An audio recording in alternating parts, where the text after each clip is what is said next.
चलिए, good morning मेरे प्यारे बच्चे।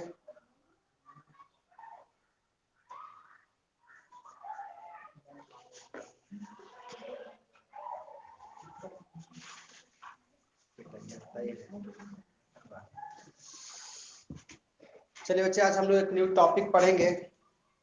10.3 तक बच्चे हमने पढ़ रखा है, जिसमें हम लोगों ने लास्ट टॉपिक पे चर्चा किया था दो सदिशों के अदिश गुणनफल। मेरे बच्चे, हमने लास्ट के टॉपिक पे चर्चा की थी दो सदिशों के अदिश गुणनफल। लेकिन बच्चे, आज जो हम लोग चर्चा करने वाले हैं, दो अदिशों के अदिश गुणनफल जो लास्ट टॉपिक था, और आज का जो टॉपिक है मेरे बच्चे, दो सदिशों के सदिश गुणनफल। ठीक है बच्चा, दो सदिशों के सदिश गुणनफल जो आज का मेरा टॉपिक है। तो मेरे बच्चे, आज सबसे पहले हम लोग इसके थ्योरी को देखेंगे। मेरे बच्चे, आज सबसे पहले हम लोग इसके थ्योरी को देखेंगे, तब फिर चैप्टर की बात करते हैं। तो बच्चा, सबसे पहले हेडिंग लिखिएगा, दो सदिशों के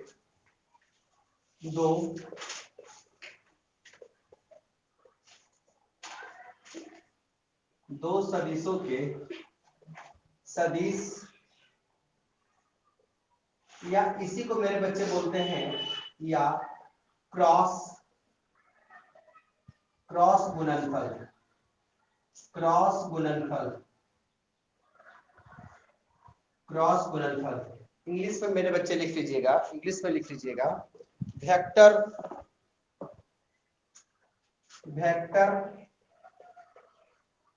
और क्रॉस प्रोडक्ट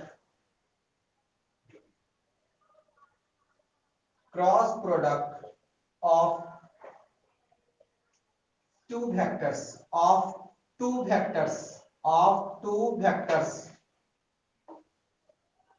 टू वेक्टर्स। तो मेरे बच्चे, पहले आप इतना बात लिख लो, पहले आप ये बात लिख लो, उसके बाद मेरे बच्चे हम इसमें चर्चा कर रहे हैं बारी बारी से। सारे बच्चे, बहुत अच्छा। केशव जी, टाइम मिले तो आप हमें कॉल कर लेंगे।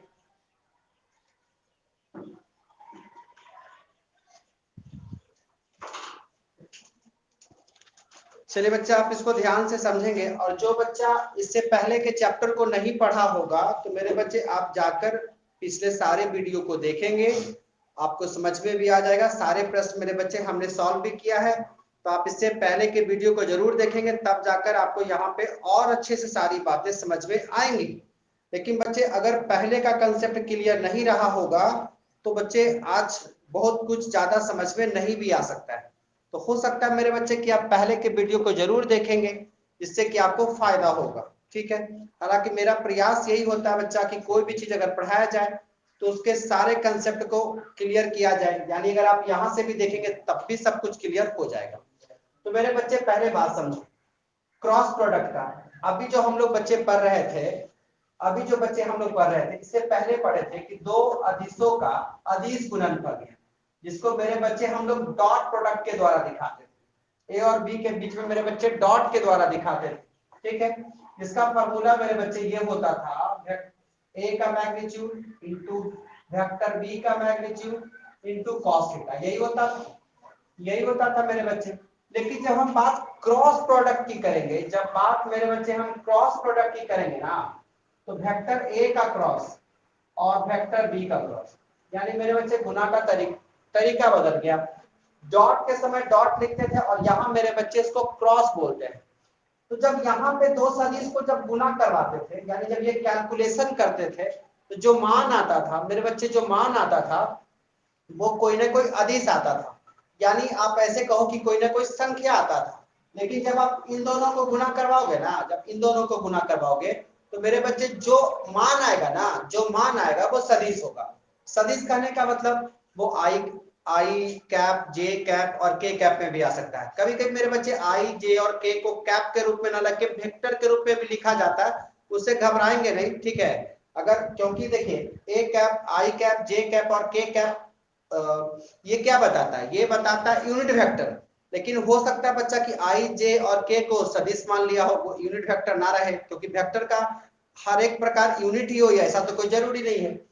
तो मेरे बच्चे, जब आप इसका गुना करोगे तो इसका रिजल्ट में आई वेक्टर, जे वेक्टर और के वेक्टर, ऐसा कुछ करके प्लस माइनस कुछ भी, ठीक है, वेक्टर रहे, या वेक्टर भी हो सकता है या कैप भी लगा रह सकता है। यानी इस रूप में आंसर हो सकता है कि आई ना हो के जे और के रूप में ही वेक्टर के रूप में आंसर रहे, हो सकता है कि आई और जे के रूप में, हो सकता है कि सिर्फ आई में ही आंसर हो। यानी जब आंसर होना है तो मेरे बच्चे आई जे और के या तो तीनों हो सकते हैं या कोई दो या कोई एक सिंगल, लेकिन होगा जरूर वेक्टर के रूप में ही। अलग से बच्चे कोई संख्या इसके साथ भले हो सकती है लेकिन सिर्फ संख्या आंसर नहीं हो सकता इसका। तो समझिए कि इसके क्रॉस प्रोडक्ट का मतलब क्या होता है। इसके क्रॉस प्रोडक्ट का मतलब मेरे बच्चे कि अगला जो आंसर होगा वो भी वेक्टर में ही होगा, वो भी वेक्टर में ही होगा। यानी पिछले चैप्टर का विपरीत, जब इसका आंसर होता था कोई ना कोई कांस्टेंट होता था, यानी कोई ना कोई संख्या, लेकिन यहाँ पे कोई ना कोई वेक्टर के रूप में ही आंसर आएगा। तो पहली बात थी इसकी। अब दूसरी बात मेरे बच्चे, दूसरी बात हम इसके समझेंगे, दूसरी बात हम इसकी समझेंगे। वो क्या समझेंगे? तो बच्चा वहां पे बच्चा हम लोग दो सदिश लिए थे, जो शून्योत्तर सदिश था, जिसको मेरे बच्चे हम लोगों ने ऐसे कहा था कि वो नॉन जीरो वेक्टर है। यानी ऐसा वेक्टर है जो जीरो तो कतई नहीं होगा, ठीक है, ऐसा वेक्टर जो जीरो तो कतई नहीं होगा। फिर उसके बाद बच्चा हमने ये कहा था कि जो दोनों सदिश वो असमानांतर हो, यानी समानांतर नहीं हो बच्चे, समानांतर नहीं हो। तो यानी कि इसके वेक्टर का जब भी हम बात करेंगे ना, तो ऐसा हमको दो सदिश लेना है मेरे बच्चे, हमको ऐसे दो सदिश लेने हैं, हमको ऐसे दो सदिश लेने हैं जो कतई कम से कम जीरो तो नहीं हो, यानी वेक्टर ए और वेक्टर बी ले रहे हैं, तो ये दोनों मेरे बच्चे जीरो नहीं हो और दोनों के दोनों असमानांतर सदिश हो, यानी कि समानांतर ना हो। तो जैसे वेक्टर ए और वेक्टर बी दोनों समानांतर तो नहीं ना बच्चा, पैरेलल, समानांतर को मेरे बच्चे बोलते हैं पैरेलल। यानी ऐसे नहीं होना चाहिए कि वेक्टर ए ये होगा और वेक्टर बी, ऐसे नहीं होना चाहिए, ठीक है, पैरेलल नहीं होना चाहिए। तो दो बात हम यहाँ समझे। और मेरे बच्चे यहाँ पे क्या बनेगा, बीच का कोण थीटा बनेगा, बीच का कोण थीटा बनेगा। तो बच्चे यहाँ पे इसको ऐसे लिखते हैं ए क्रॉस बी, ध्यान से सुनिएगा इसके लिखने के तरीके को, ए क्रॉस बी, फिर से वेक्टर ए का मैग्नीट्यूड, वेक्टर बी का मैग्नीट्यूड और यहाँ पे साइन थीटा, यहाँ पे मेरे बच्चे साइन थीटा। अब देखो, अगर आपके पास थोड़ा सा खुद का भी सेंस हो मेरे बच्चे, जब आपके पास थोड़ा सा खुद का भी सेंस हो, तो आप जानते हो कि जब आप इसका मैग्नीट्यूड निकालोगे ना, तो कोई ना कोई डिजिट में आंसर आएगा, मतलब जिसमें वेक्टर नहीं लगा रहेगा।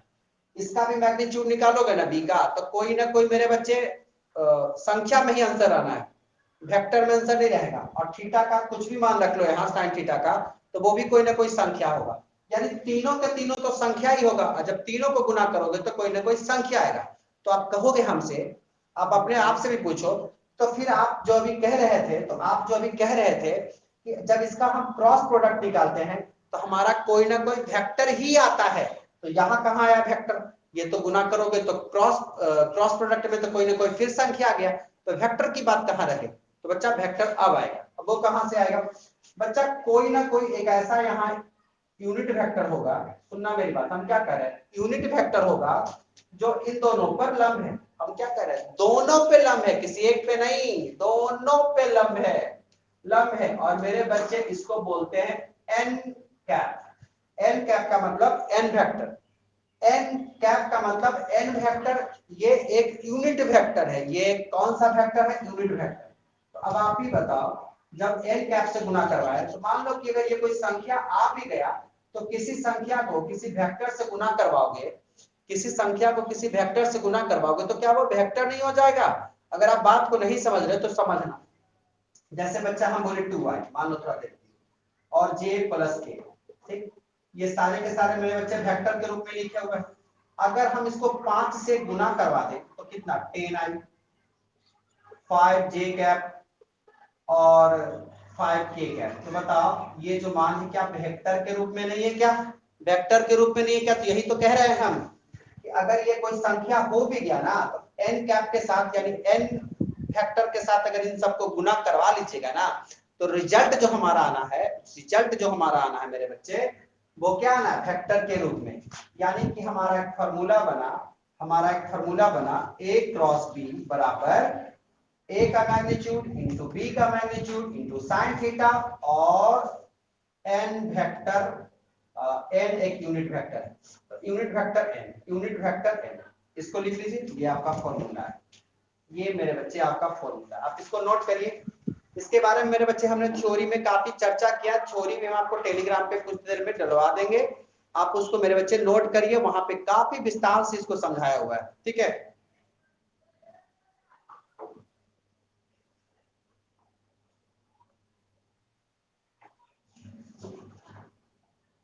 यहाँ पे मेरे बच्चे अगर आप चाहो तो लिख सकते हो वेक्टर एन, एन कैप जो है, एन कैप जो है मेरे बच्चे vector A cross vector B, n cap जो है vector A cross vector B की दिशा में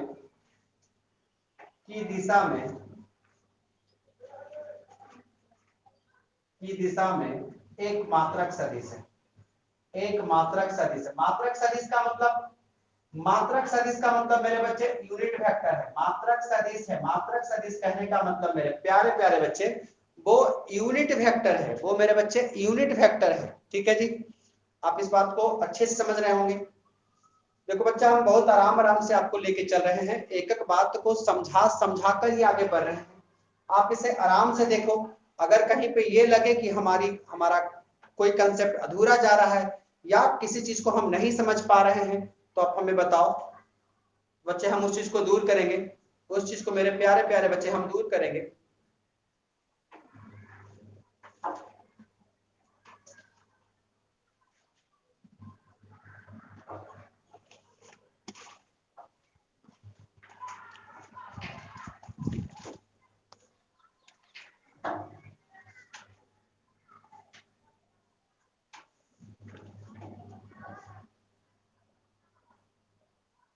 फिर से बता दे, ठीक है बाबू, फिर से बता दे रहे हैं, ठीक है, फिर से बता दे रहे हैं, कोई बात नहीं। देखो जरा, देखो बच्चे, हमने ये कहा, ध्यान से सुनना, कि दो ऐसे वेक्टर हो, ए और वेक्टर बी, जो ऐसे वेक्टर हो, दो ऐसे वेक्टर हो जहां पे वेक्टर ए और वेक्टर बी का मान मेरे बच्चे 0 नहीं होना चाहिए, ऐसा वेक्टर, पहली बात।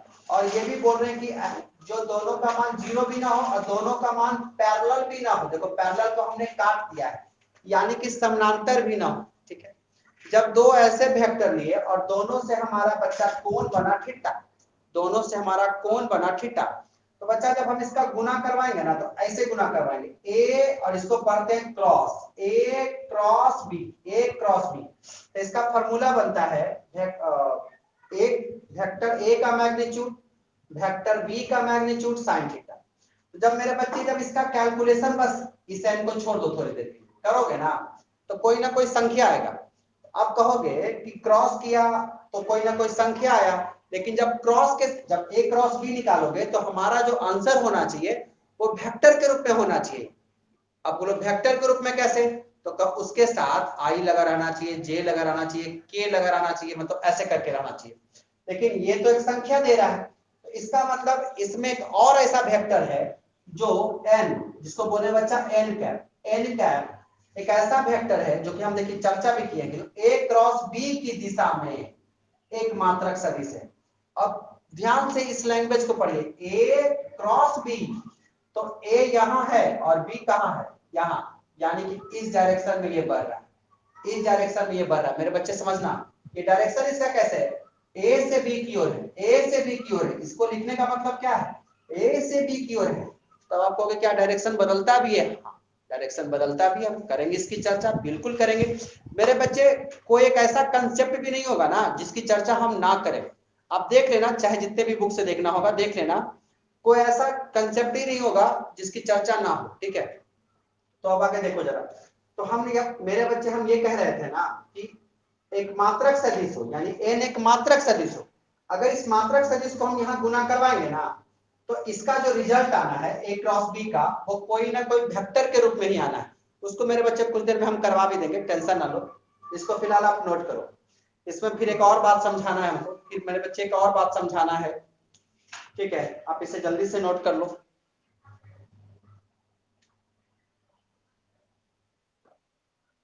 कर लिए हैं मेरे बच्चे, तो हम आगे बढ़ते हैं। जरा देखो जरा, अभी जो हम कह रहे थे मेरे बच्चे कि ए क्रॉस बी, अगर हम इसे ये कह लेते, मेरे प्यारे प्यारे बच्चे ध्यान सुना, बी क्रॉस ए कह लेते, मेरे बच्चे हम बी क्रॉस ए कह लेते, तो इसका मतलब क्या, हमारा कोण कैसे बनेगा, बी से ए की ओर, बी से ए की ओर, तो जो हम यहाँ बना रहे थे वैसे वो वैसे नहीं बनेगा, बी से ए की ओर। अब ध्यान से सुनना, जब आप ए से बी की ओर बना रहे थे, ए से बी की ओर बना रहे थे, तो बी के बाद आप एक लंब ले रहे थे, ठीक है, बी के बाद।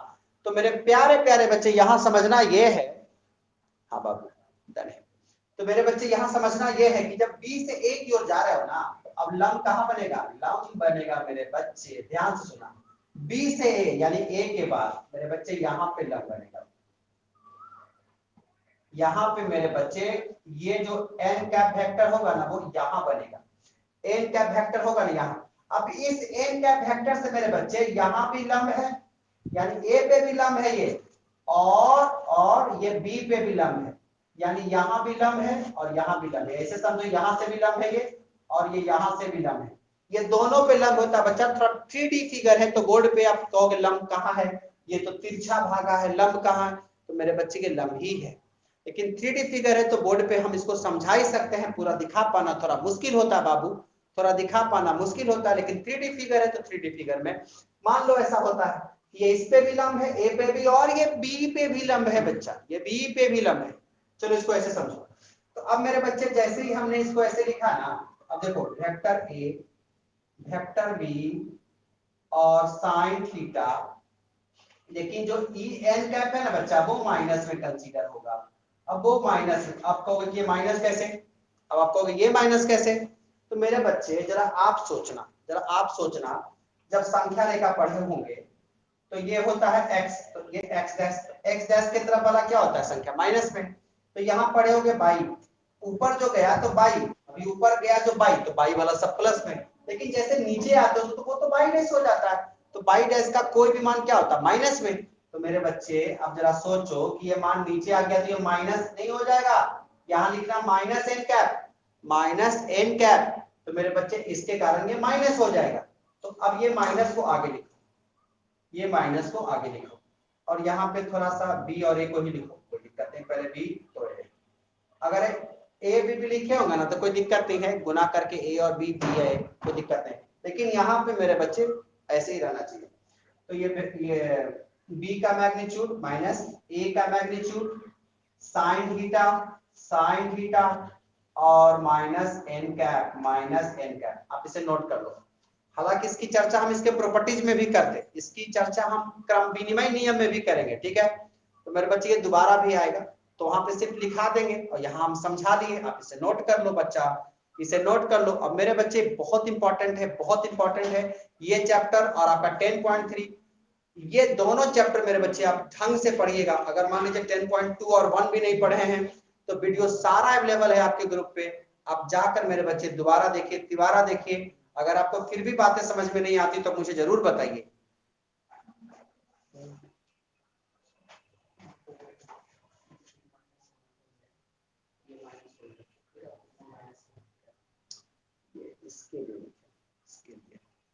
ठीक है,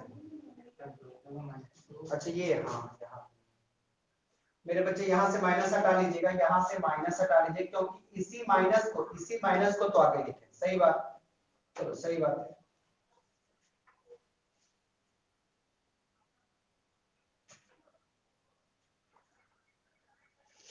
अब देखिए बच्चा, यहाँ से एक और बात फॉर्मूला बनाते हैं, यहाँ से मेरे बच्चे एक फॉर्मूला और बना है, ठीक है जी, ऊपर का हेडिंग लिख ही चुके होंगे, इसको मेरे बच्चे मिटा लेते हैं।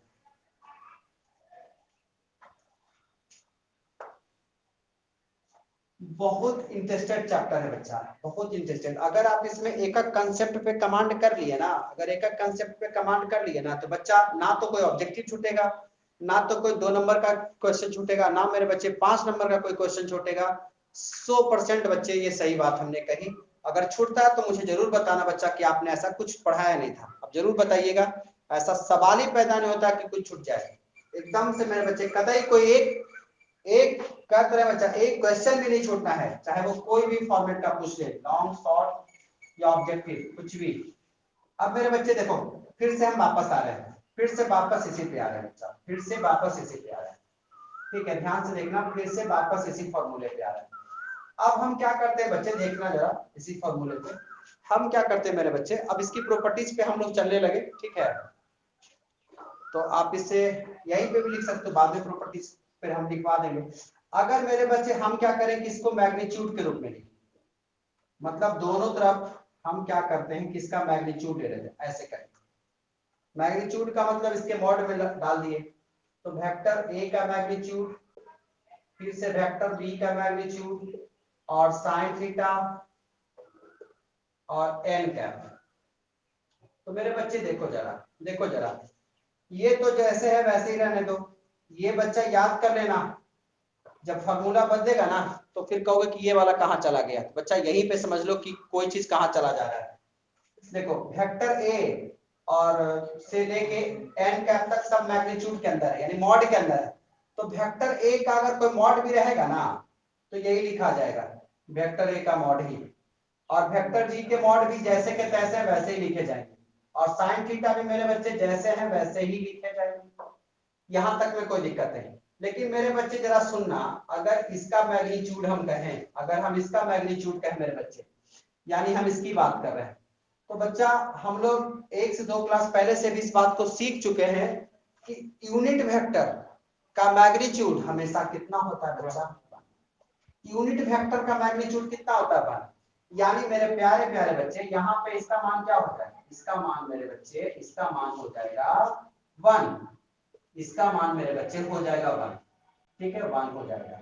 तो यहाँ पे क्या हो गया, ए क्रॉस बी क्रॉस, ठीक है। तो बच्चा अब यहाँ पे फाइनल आंसर मेरा क्या हो गया, फाइनल आंसर हो गया मेरा बच्चा ए क्रॉस बी का मैग्नीट्यूड वेक्टर ए का मैग्नीट्यूड इंटू वेक्टर बी का मैग्नीट्यूड इंटू साइन थीटा, और अब एन नहीं रहेगा मेरे बच्चे, अब एन नहीं रहेगा। यानी कि जब आप इसका मैग्नीट्यूड निकालोगे ना, तो मैग्नीट्यूड अगर किसी का भी निकालोगे ना, किसी का भी निकालोगे ना, तो रिजल्ट क्या होगा, रिजल्ट हमेशा क्या होगा, अदिश। रिजल्ट क्या होगा, अदिश स्केलर, यानी कि कोई ना कोई संख्या। तो मेरे बच्चे जब ए क्रॉस बी का भी ना मैग्नीट्यूड निकालोगे तो पक्का कि कोई ना कोई संख्या। तो हम शुरुआत से बता रहे थे ना कि यहां से यहां गुना करोगे तो कोई ना कोई संख्या ही आना था। लेकिन एन वेक्टर्स, एन वेक्टर के कैप से जो गुना करवाए, तो वो क्यों करवाए, सदिश बनाने के लिए, लंब सदिश, जिसके कारण सब सदिश हो गया था। आप इसे भी नोट कर लो मेरे बच्चे, इसे भी नोट कर लो।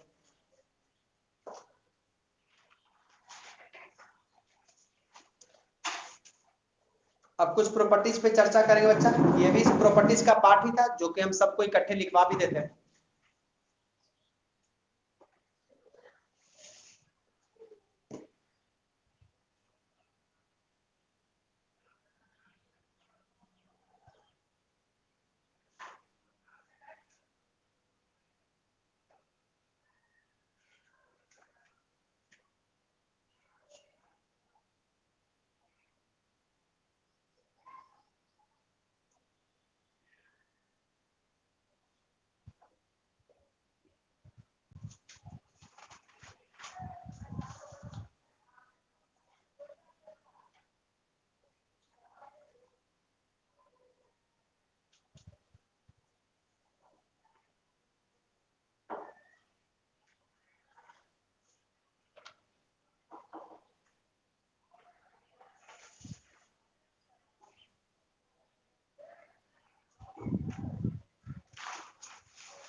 चलिए बच्चे स्टार्ट करते हैं आगे।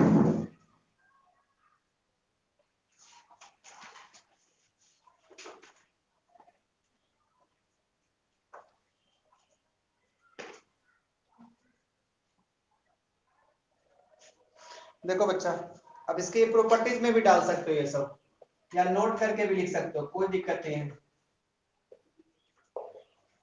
एक ही बात है। देखो तो जो बात कह भी दिए उसको भी दोबारा से मेरे बच्चे हम कह दे रहे हैं फिर से। पहला बात क्या था कि आप ये देखिए कि A क्रॉस B किए तो क्या फॉर्मूला बना, फॉर्मूला बना मेरे बच्चे, लिख लीजिए दोबारा से भी, एक जगह इकट्ठा रहेगा। वेक्टर A का मैग्नीट्यूड, वेक्टर B का magnitude, sine theta n cap into n cap. अब बच्चा लिखते लिखते तो अब ये फॉर्मूला आपको याद भी हो गया होगा 100%। दूसरा बात मेरे बच्चे, ये जो गुना करोगे तो ये गुना का जो मान होगा एक सदिश होगा। Vector A cross vector B, A cross vector B एक सदिश होता है, एक सदिश होता है, यानी कि गुणनफल इसका एक सदिश होता है, यानी मेरे बच्चे इसका प्रोडक्ट एक वेक्टर होता है, ठीक है ना। फिर बच्चा तीसरा पॉइंट जो है मेरे बच्चे, इसका जो तीसरा पॉइंट है मेरे बच्चे वो ये है, तीसरा पॉइंट ये है कि एन जो कैप है ना वो वेक्टर ए पे भी, वेक्टर ए पे भी लंब होगा, और एन कैप जो है मेरे बच्चे वो वेक्टर बी पे भी परपेंडिकुलर है।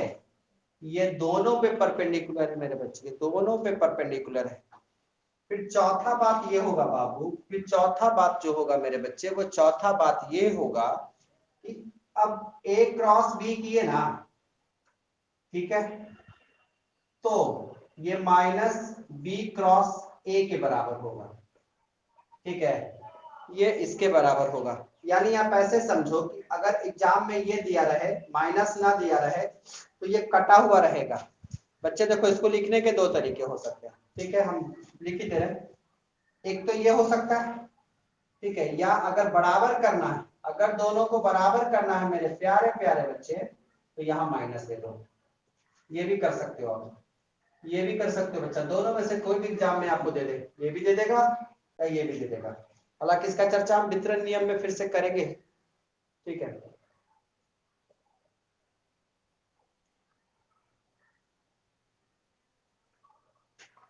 फिर देखिए बच्चा पांचवा नंबर, यहां तक लिख लिए होंगे पांचवा पे। अब इसको मिटाकर पांचवा की ओर मूव करते हैं मेरे बच्चे, पांचवा की ओर मूव करते हैं।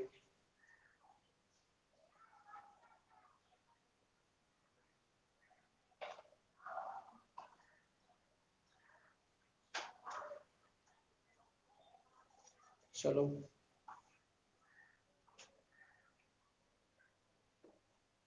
हो गया,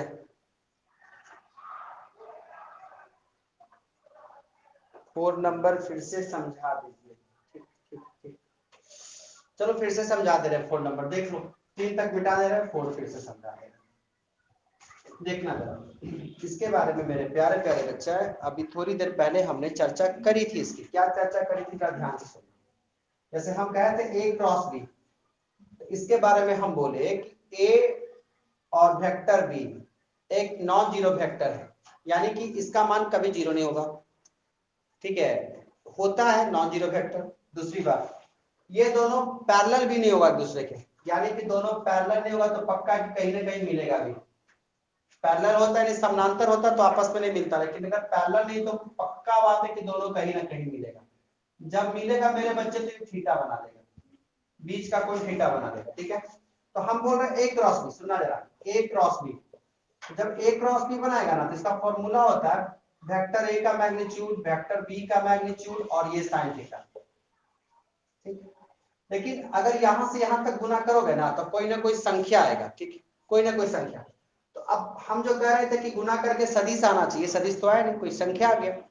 तो सदिश करने के लिए मेरे बच्चे यहाँ पे करते क्या है ना कि एक एक परपेंडिकुलर लेते हैं, यानी एक लंब लेते हैं, और यहाँ पे मेरे बच्चे जो वेक्टर एन, यानी एन कैप, एन कैप का मतलब एक यूनिट वेक्टर एन रहता है, एक यूनिट वेक्टर एन रहता है जो किसकी दिशा में रहता है, ए से बी की दिशा में। यानी ए से बी कहने का मतलब क्या, यहाँ पे जो गुना हो रहा है वो कहां से हो रहा है, ए से बी की ओर। देखो हमारा जब ए से बी की ओर गुना हो रहा है तो हमारा परपेंडिकुलर बी के बाद बन रहा है, ठीक है। अब जरा देखो ऊपर बन रहा है तो कहना क्या चाहते हैं बच्चा, जब संख्या रेखा पढ़े होगे तो एक्स होता है, ये एक्स डैश होता है, और ये बाई होता है, और नीचे बाई डैश होता है। तो जब बाई यानी ऊपर लेके लंब गए होगे, ऊपर लेके लंब गए होगे, यानी बाई का जो भी मान रहा होगा वो प्लस में रहा होगा, एन कैप जो भी मान रहा होगा वो प्लस में, यानी यहाँ एन कैप दे दिए प्लस में। लेकिन जैसे ही अगर आप बी क्रॉस ए करते हैं मेरे बच्चे, जैसे ही आप इसको बी क्रॉस ए करते हैं, अब इसको मिटा देते हैं, जैसे ही आप इसको बी क्रॉस ए करते हैं यानी कि बी से ए की ओर आना है, यानी किधर से आना जी, बी से ए की ओर। सुनना, आपका यहाँ वेक्टर बी था और यहाँ वेक्टर ए था, तो बी से ए की ओर यानी अब आपका डायरेक्शन इधर है, तो लंब मेरे बच्चे नीचे बनेगा। बी से ए यानी इसके बाद लंब बनेगा, तो लंब जब नीचे बनेगा तो एन कैप लंब बनता है, तो नीचे बाई का मान क्या होता है, माइनस में नहीं होता है। इसी कारण मेरे बच्चे, इसी कारण ये जो मान होता है ना बाबू, ये जो मान होता है मेरा sine theta minus n cap हो जाता है। इस माइनस के कारण आगे माइनस लग जाता है, इस माइनस के कारण मेरे प्यारे प्यारे बच्चे आगे माइनस लग जाता है। ये माइनस आगे चला गया, ठीक है जी, ये माइनस आगे चला गया, ठीक है। अब जरा देखो ए क्रॉस बी का यही मान है, बी क्रॉस ए का मान वही है, लेकिन आगे क्या लिखा माइनस। तो हम यही कह रहे थे ए क्रॉस बी जो है ना बराबर तो होगा बी क्रॉस ए के, लेकिन कब, जब माइनस आगे लगा होगा तब। लेकिन अगर आप माइनस नहीं लगाओगे, अगर माइनस नहीं लगाओगे और कहोगे कि बराबर है, तब बराबर नहीं होगा। अगर बराबर दिखाना है तो माइनस आगे रहना ही चाहिए, अन्यथा बराबर नहीं होगा। यही कह रहे थे बच्चा, यही समझा रहे थे। तो चलो आगे बढ़ते हैं, आगे बढ़ते बाबू। ये तो पहले भी कर चुके हैं, ये तो हम पहले भी कर चुके हैं, मिटा देते हैं इसको।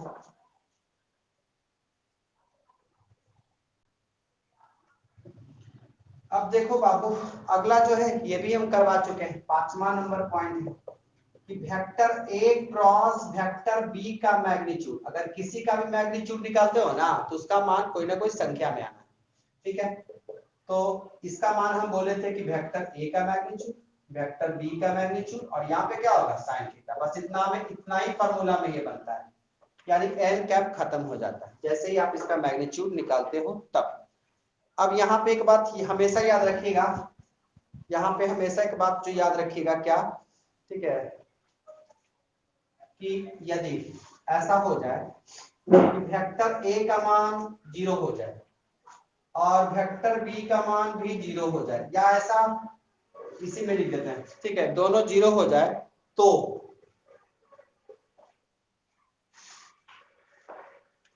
नहीं तो अगला पॉइंट भी लिख सकते हैं, इसको 6 नंबर भी दे सकते हैं। तो ए क्रॉस बी का जो मान होगा ना वो तो 0 हो जाएगा, ए क्रॉस बी का मान जो होगा वो 0 होगा, लेकिन साइन थीटा में जो थीटा होगा उसका मान क्या होगा, तो थीटा का मान मेरे बच्चे अपरिभाषित होता है। तथा या जहां, या फिर इंग्लिश में लिखा जहां वेयर थीटा इज अनडिफाइंड, जहां थीटा जो है अपरिभाषित हो जाएगा। अपरिभाषित करने का मतलब मेरे बच्चे अनडिफाइंड हो जाएगा, ठीक है, अपरिभाषित होगा, ठीक है, या हो जाएगा, या होगा भी लिख सकते हैं, अपरिभाषित होगा।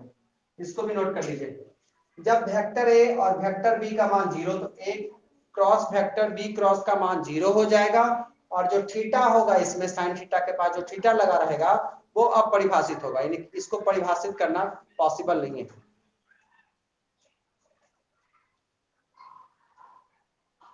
तो अभी आप क्या करवाए, ए वेक्टर और बी वेक्टर को 0 करवाए। अब ऐसा हो कंडीशन कि जहां थीटा ही 0 हो जाए, मेरे बच्चे ऐसा भी कंडीशन हो सकता है कि जहां थीटा ही 0 हो जाए, तो क्या करेंगे बताते हैं।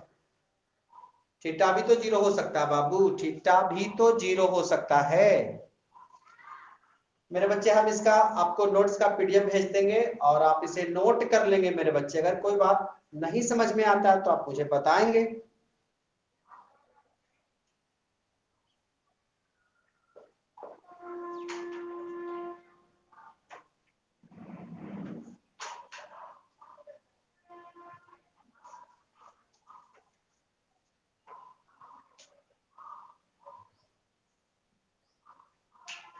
चलिए आगे बढ़ते, हो गया होगा 7 मेरे बच्चे। 7 नंबर देखिए, 7 देखिए, देखिए जरा 7 नंबर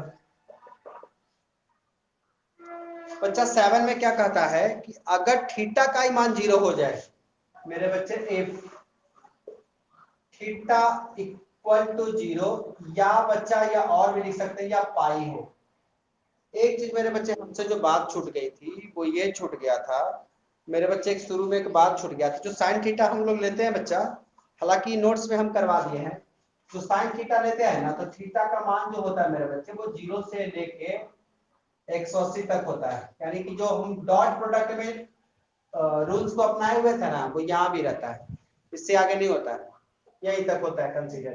तो थीटा बराबर 0 या पाई, तो अब देखो थीटा बराबर 0 या पाई, तो थीटा कहाँ आएगा, साइन के साथ। तो याद रखो मेरे बच्चे, साइन 0 का मान भी 0 होता है और साइन पाई का भी मान मेरे बच्चे 0 ही होता है। दोनों का मान मेरे बच्चे 0 ही होता है। आगे देखो, अगर ऐसा रहा तो, ऐसा रहा तो a क्रॉस b का भी मान क्या हो जाएगा, फिर से 0। इसका जो फॉर्मूला है,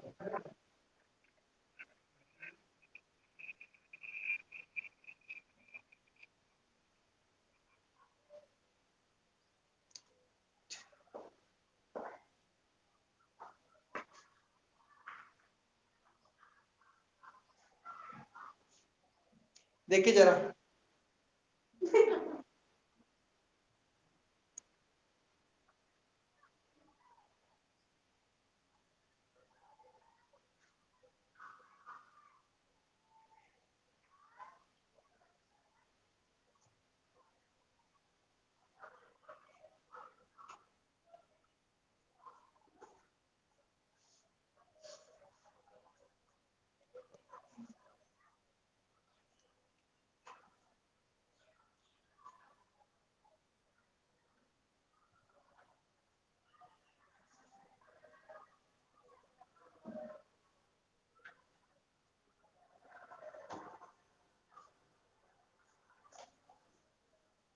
देखिए बुआ,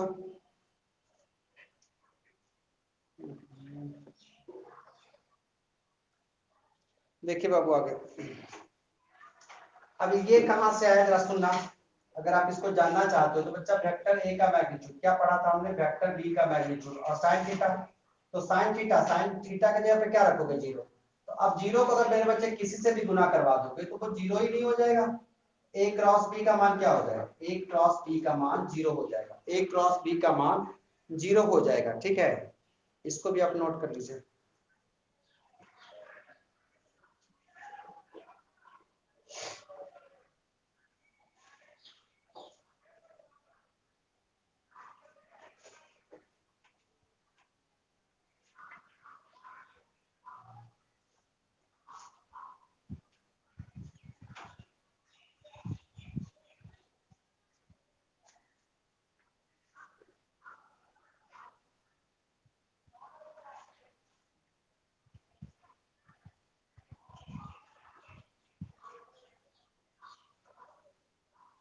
अब चलिए मेरे बच्चे, अब यहां से ये हम देखे, यहां से ये देखे कि अगर ये 0 होगा, ठीक है, अगर ये 0 होगा तो यहां से एक बात और याद रखिएगा, तो ऐसा अगर होगा तो, या और ऐसा होगा तो, ठीक है, तो ये भी हो सकता है ना कि ए वेक्टर बी के क्या होगा, पैरेलल हो जाएगा। अगर इन दोनों का मान ऐसा 0 कभी हो गया ना, कभी 0 हो गया ना, तो इसका मतलब है कि ए वेक्टर बी के क्या हो जाएगा, पैरेलल।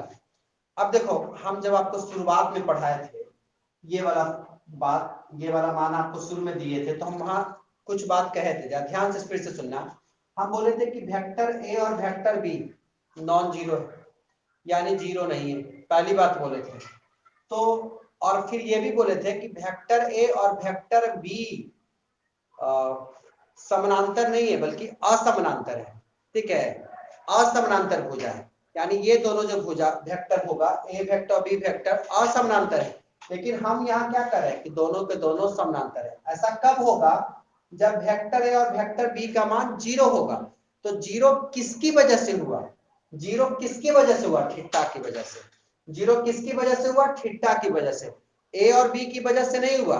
तो बच्चा ये भी कंडीशन याद रखना, समानांतर तो हो ही जाएगा, लेकिन कतई भी ए वेक्टर का मान 0 नहीं होगा और बी वेक्टर का भी मान 0 नहीं होगा। तो हो सकता है कि आपसे पूछ ले कि अगर वेक्टर ये दिया रहे कि ये 0 हो, ठीक है, ये 0 हो, ए क्रॉस बी वेक्टर ए और वेक्टर बी पैरेलल हो तो क्या ये दोनों जीरो के बराबर होंगे? यही पूछ सकता है। ये दोनों मेरे बच्चे जीरो के बराबर कभी नहीं होंगे। ठीक है, इसे भी आप नोट कर लें। ये सब बच्चा एकदम इंपॉर्टेंट कंसेप्ट है और मुझे उम्मीद है कि आप इसको समझते रहिएगा। ठीक है, समझ कर ही आगे बढ़िएगा बच्चा, ज्यादा अच्छा रहेगा। एक बार फिर से, ठीक है बाबू, कर दे रहे हैं। एक बार फिर से मेरे बच्चे हम कर दे रहे हैं।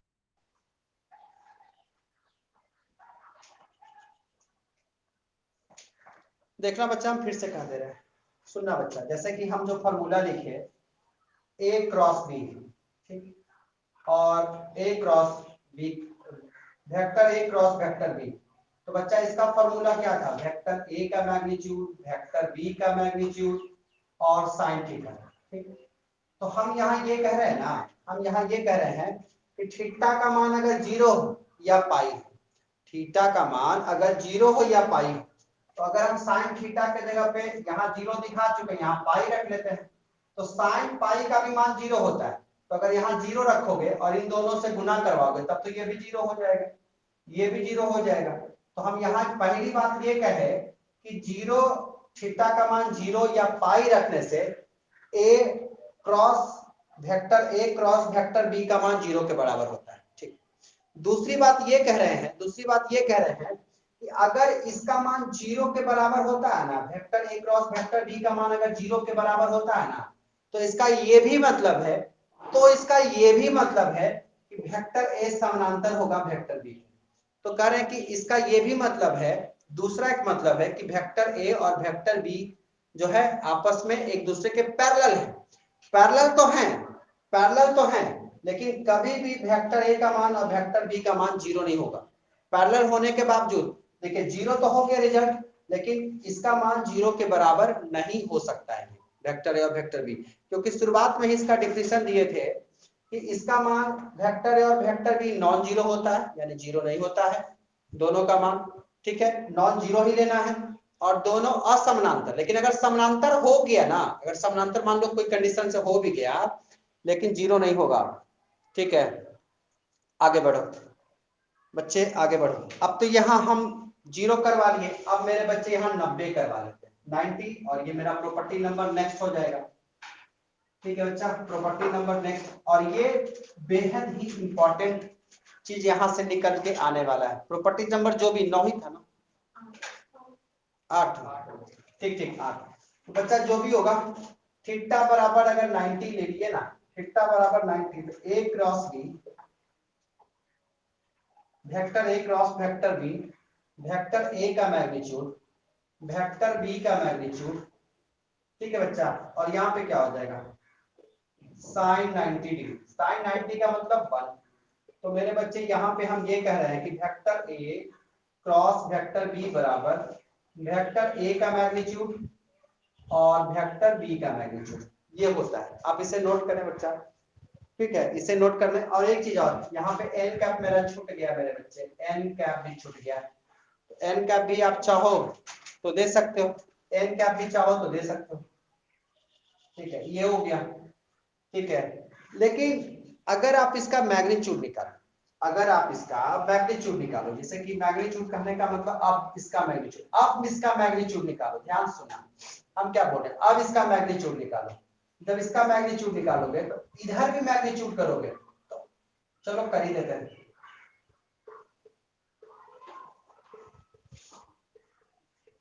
देखो बच्चा, वेक्टर ए का मैग्नीट्यूड चाहो तो आप ए भी लिख सकते हो। देखो, ए मॉड में भी लिख सकते थे या ए डायरेक्ट भी लिख सकते हो, कोई दिक्कत नहीं बच्चा, उसकी लंबाई ही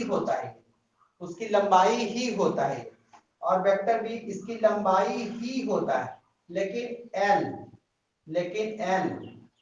कैप है, तो इसका भी तो मॉड निकालना पड़ेगा। और इकाई सदिश का मापांक यानी कि इसका मैग्नीट्यूड क्या होता है? 1। इसका मतलब 1 हो गया ए, और ये बी हो गया, ए और बी हो गया। तो मेरे बच्चे, अब आप एक बात दिमाग में आ रहा होगा आपके, या नहीं भी आ रहा तो हम समझा रहे हैं। ए बी, इस पे हम बच्चा एरो मार्क्स नहीं दे रहे हैं, यानी कि ये वाला तीर का चिन्ह नहीं दे रहे हैं।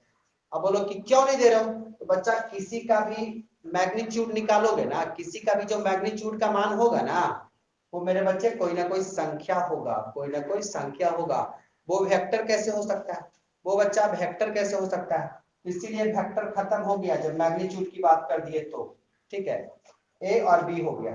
तो ये भी मेरे बच्चे एक फॉर्मूला बन गया कब, एक फॉर्मूला बन गया कब, अगर थीटा 90 डिग्री है, अगर थीटा 90 डिग्री है तो vector A cross vector B cross का मैग्नीट्यूड ए डॉट बी के बराबर हो जाएगा।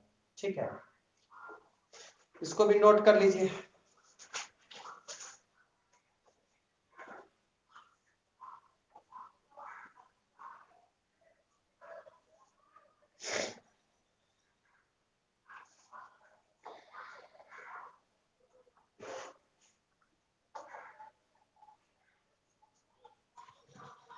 इस सबसे मेरे बच्चे काफी क्वेश्चंस हो सकता है, ये ऑब्जेक्टिव में ऐसे भी दे दे और आपसे ये पूछ ले कि थीटा का मान कितना होगा, 90, 180, 75, 30, 60 कुछ भी कह दे, तो ऐसा क्वेश्चन दे के भी आपसे क्वेश्चन पूछा जा सकता है। तो एक चीज याद रखना मेरे बच्चे, इसकी थ्योरी से बहुत सारा ऑब्जेक्टिव आ जाना है, इसकी थ्योरी से बच्चे ऑब्जेक्टिव काफी आना है, इस बात को हमेशा ध्यान रखना, इसकी थ्योरी से मेरे बच्चे ऑब्जेक्टिव काफी आना है। चलो जी आगे बढ़ते हैं मेरे बच्चे, आगे बढ़ते हैं। देखो जरा अगला जो पॉइंट होगा मेरे बच्चे, ये भी इंपॉर्टेंट था और अगला भी इंपॉर्टेंट है और जबरदस्त इंपॉर्टेंट है। देखना बच्चा नेक्स्ट जो भी है 9 नंबर शायद होगा। तो मेरे बच्चे अब यहाँ पे क्या है ना कि वेक्टर ए क्रॉस का वेक्टर ए क्रॉस और वेक्टर ए क्रॉस अगर ऐसा मान हुआ ना तो इसका बच्चे जो गुणनफल होता है वो 0 होता है, उसका जो गुणनफल होता है 0 होता है, वेयर थीटा इज 0, जहां थीटा बराबर क्या बच्चा, जहां थीटा बराबर 0। अब कहोगे थीटा 0 क्यों होता है, बच्चा आप ही सोचो कि मान लो कहीं वेक्टर ए है, मान लो, और यहाँ पे दूसरा वेक्टर भी यही है, यानी इसी बिंदु पे है, दोनों एक ही बिंदु पे है, तो एक ही बिंदु पे मेरे बच्चे जो कोण बनता है ना वो 0 डिग्री बनता है। इसकी चर्चा बच्चा हम लोग काफी समय से कर रहे हैं, इसकी चर्चा मेरे बच्चे हम लोग काफी समय से कर रहे हैं। ठीक है जी, तो बच्चा इसका कहने का मतलब हुआ, जो इसको हम लिख देते हैं, दो समान सदिश यानी टू इक्वल वेक्टर्स, दो समान सदिश का क्रॉस प्रोडक्ट, दो समान सदिश का क्रॉस प्रोडक्ट 0 होता है, दो समान सदिश का क्रॉस प्रोडक्ट 0 होता है, दो समान सदिश का क्रॉस प्रोडक्ट 0 होता है। समझ रहे हो ना, दो समान सदिश का क्रॉस प्रोडक्ट क्या होता है मेरे बच्चे, 0 होता है। ठीक है, जिसको अगर आप चाहो तो दिखाना चाहो तो दिखा सकते हो, अगर मेरे बच्चे मन करता है कि नहीं हम दिखाएंगे, दिखा लो। साइन 0 डिग्री, अब बताओ ए का मैग्नीट्यूड और ये 0 से गुना होगी, क्या 0 नहीं हो जाएगा? दिखाना चाहते हो दिखा सकते हो, दिखाना चाहते हो दिखा सकते हो। अब इसी प्रकार बच्चे, इसी प्रकार जो अगली प्रॉपर्टी है इसी प्रकार है, क्या है जरा समझना। अब देख लिए कि दो वेक्टर एक साथ हो, दो वेक्टर एक साथ मतलब एक क्रॉस साथ में क्रॉस करवा रहे होंगे, तो इसका जो रिजल्ट होगा मेरे बच्चे, इसका रिजल्ट क्या होगा, 0 होगा। तो अब यहां से जो अगली बातें हम कहने वाले हैं मेरे बच्चे, अगली बातें जो कहने वाले हैं ना, वो ऑब्जेक्टिव में मान के चलिए पूछना ही पूछना है मेरे बच्चे, पूछना ही पूछना है, इसमें कोई दो राय नहीं। अगर आप सेट बनाओगे तो काफी क्वेश्चंस इससे आपको मिलेगा मेरे बच्चे, काफी क्वेश्चंस इससे आपको मिलने वाला है। तो क्या मिलने वाला, ध्यान से सुनना। प्रॉपर्टी नंबर 10, प्रॉपर्टी नंबर 10 मेरे बच्चे इसी से मिलता जुलता बात है, इसी से मिलता जुलता बात है। ठीक है जी, जैसे कि हम बोले कि वेक्टर ए पे कैप आई, सॉरी वेक्टर आई कैप। ठीक है, अब बताओ दो समान सदिश का मतलब कितना, 0। अभी तो आप ही बोल रहे थे कि दो समान सदिश का मतलब कितना, 0। तो उसी प्रकार मेरे बच्चे, इसी प्रकार जरा देखो, जैसे अभी ये वाला साबित किए ना, इसको भी कर सकते हो उसी प्रकार मेरे। ओहो, क्रॉस बच्चा डॉट लिखे थे, माफी चाहेंगे इसके लिए, डॉट में इसका मान कितना हुआ था, 1। अब यहां देखो जे कैप क्रॉस जे कैप, इसका मतलब 0। डॉट रहता तो 1, लेकिन क्रॉस रहेगा तो 0। उसी प्रकार मेरे बच्चे के क्रॉस वेक्टर के क्रॉस और फिर वेक्टर के कैप। अगर इसके साथ क्रॉस करवा दी तो इसका मतलब क्या होगा? 0। तो मेरे बच्चे आप इसे भी नोट कर, आप इसे भी नोट कर लो, ये बहुत इंपॉर्टेंट है बच्चा, ये बहुत इंपॉर्टेंट है।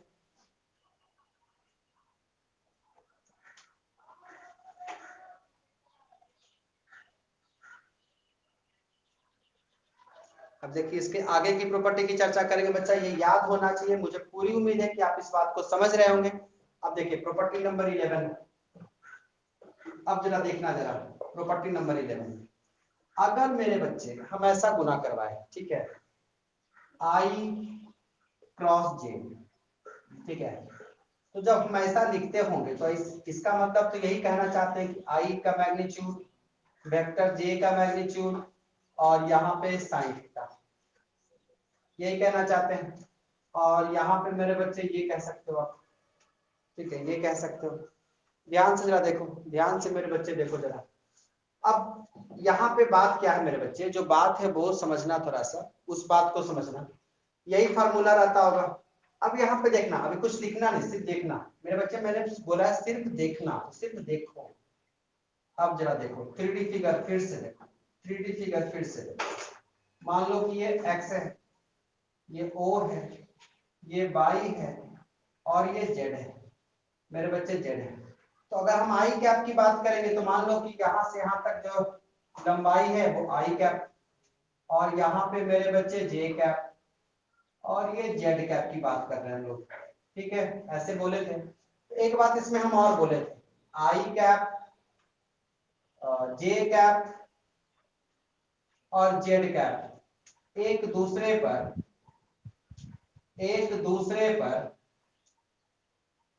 परस्पर लंबवत होता है, एक दूसरे पर परस्पर लंबवत होता है। तो कहना ये चाहते हैं बच्चा कि आई जे और के जो तीनों है ना एक दूसरे पे परपेंडिकुलर होता है। परपेंडिकुलर कहने का मतलब मेरे बच्चे लंब होता है, परपेंडिकुलर कहने का मतलब हुआ कि वो लंब होता है, ठीक है, वो लंब होता है, ठीक है। तो बच्चा जब लंब होता है, जब लंब होता है यानी कि थीटा का मतलब यहाँ पे कितना हो जाएगा 90 डिग्री, थीटा का मतलब कितना होगा 90 डिग्री। तो यहाँ जरा देखो आई क्रॉस जे, इसका मान क्या होगा, आप इसका मान क्या बताओगे? आप खुद कह रहे हो कि ये कैप लगा हुआ है तो इसका मतलब है यूनिट वेक्टर है, और यूनिट वेक्टर का मैग्नीट्यूड क्या होता है बच्चा 1। जे कैप है इसका भी 1। साइन थीटा, तो थीटा के जगह पे मेरे बच्चे क्या रख लोगे आप 90 डिग्री, और साइन 90 का मान कितना होता है 1। अब एक बात सुनो, जो हम यहाँ एन कैप दे रहे थे, सुनना जरा, एन कैप, तो आप किसके किसके बीच में काम करवा रहे थे? आई से जे, आई से जे, आई और जे पे लंब कौन है? कि आई और जे पे लंब कौन है मेरे बच्चे? जेड। तो यहाँ एन की जगह आप क्या कर दोगे? जेड। या एन की जगह क्या कर दोगे बाबू? जेड। एन की जगह क्या कर दोगे? जेड। तो मेरे बच्चे यहाँ पे हो जाएगा गुना करके जेड कैप करना है, कर दो। तो आप यहाँ से ये देखिए कि अगर आई क्रॉस जे किए ना, आई क्रॉस जे किए, इस सब का मतलब तो 1 हो जाएगा, और यहाँ पे क्या जेड, तो जेड कैप को अगर 1 से गुना करोगे तो जेड कैप नहीं हो जाएगा।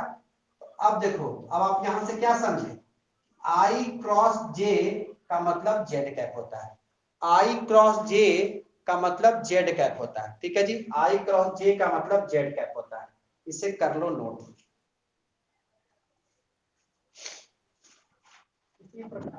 हाँ बोल।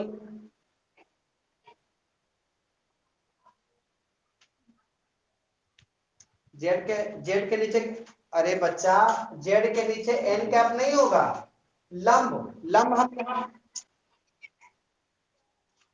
अरे अरे हाँ हाँ सही सही, सॉरी सॉरी बात, सही बात, पक्की बात बच्चा, हम गलती कर रहे थे, सही बात है, आई जे और के कैप होगा, सही बात मेरे बच्चे, आपने सही बताया मुझे, सॉरी, इसके लिए माफी चाहेंगे। के कैप होगा, बिल्कुल के कैप होगा, बिल्कुल के कैप होगा, सही बात है, जेड नहीं बच्चा, के, आई जे और के, गलत बोल गए हम, सही बात है, यहाँ के कैप होगा बच्चा, धन्यवाद। ये बहुत बड़ा मिस्टेक होते होते गलती हो गई, मतलब सही हो गया, अगर नहीं बोलते तो हम आगे बढ़ा लेते, लेकिन चलो अभी आगे करते ही उस पर ध्यान आ भी जाता। इसी प्रकार यानी देयरफॉर लिख सकते हो, देयरफॉर यानी इसी प्रकार देखो बच्चा, आई का कैलकुलेशन किसके साथ करवा, जे के साथ, तो क्या आया के का। तो अगर जे का के के साथ करवाओगे, किसका, जे का के साथ, सुनना जरा, जे कैप का क्रॉस करवाओगे के कैप के साथ, तो फिर क्या आ जाएगा, आई। आई नहीं आ जाएगा बताओ। उसी प्रकार मेरे बच्चे के का अगर आप करवाओगे आई के साथ, किसका जी, के कैप का क्रॉस अगर आई के साथ करवाओगे, के कैप का क्रॉस अगर आई कैप के साथ करवाओगे, तो फिर क्या आ जाएगा, जे कैप। तो मेरे बच्चे आप इसे भी नोट कर लो, इसे भी नोट कर लो, इसे भी नोट कर लो। तो देखो ऐसे में आप कौन कैसे बना रहे हो, इसको पहले आप देख लो, फिर हम समझाते हैं। ये बच्चा अच्छे से समझना बहुत जरूरी है, नहीं तो एग्जाम में आप फंस जाइएगा, ठीक है।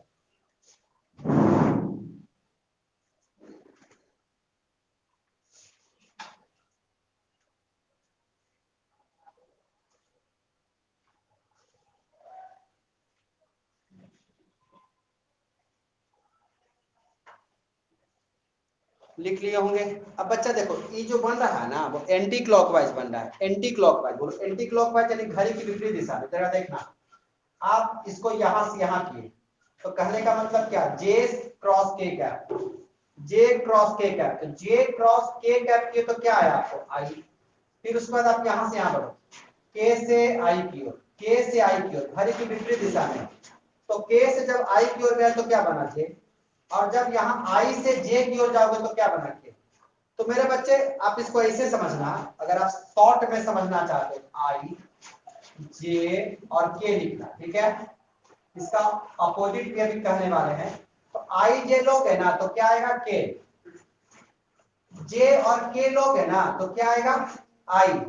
अब के से आई लोगे, क्या के से क्या लोगे, आई, तो क्या आएगा, जे, ऐसे। लेकिन बच्चा अगर हम इसको उलट के कहें, उलट के कहने का मतलब क्या, उलट के कहने का मतलब क्या, अगर आई जे है तो अगर हम इसको जे आई कह ले, जे आई कह ले, तो याद है बच्चा जब हम ऐसे बोले थे ए क्रॉस बी, तो ये मान किसके बराबर था, माइनस बी क्रॉस ए के। तो मेरे बच्चे जब हम जे क्रॉस आई किए, इसका मतलब है कि जो इसका मान होगा ना, जो इसका मान होगा, अब किस चीज में आना है, माइनस में, ठीक है। और यहाँ पे जे और के कर रहे हैं ना, तो के और जे कर दो, यहाँ पे क्या कर दो, के और जे। तो यहाँ पे क्या जाना बच्चा, यहाँ पे आना है माइनस आई कैप, माइनस आई कैप। यहाँ पे के और आई है, इसको उलट दो, आई और के कर दो, तो कितना आ जाएगा, माइनस जे कैप। तो मेरे बच्चे ये अगली प्रॉपर्टी हो जाएगी, ये प्रॉपर्टी नंबर 12 के रूप में इसको लिख सकते हो, या इसके साथ भी लिख सकते हो, कोई दिक्कत नहीं। तो जब उलट दिए, यानी कि क्लॉकवाइज, क्लॉकवाइज कहने का मतलब क्या, क्लॉकवाइज कहने का मतलब क्या, घड़ी की विपरीत दिशा में। जैसे कि देखिए आई से हम के की ओर जाएंगे तो माइनस जे, के से जे की ओर आए, के जे ले लिए तो माइनस आई, ठीक है। जे और आई ले लिए तो माइनस के, ऐसे करके आप सोच सकते हो।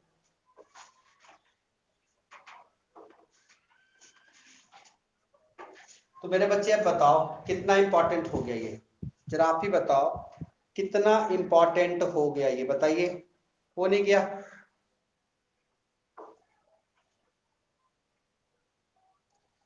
तो बच्चा आज का क्लास मुझे लगता है कि यहीं पे हम छोड़ देते हैं। आगे इसकी प्रॉपर्टी को बच्चा हम थ्योरी के साथ आपको भेज देंगे, कल इसका थ्योरी खत्म भी हो जाएगा, और कल हम लोग इसके चैप्टर को भी शुरू कर लेंगे मेरे बच्चे।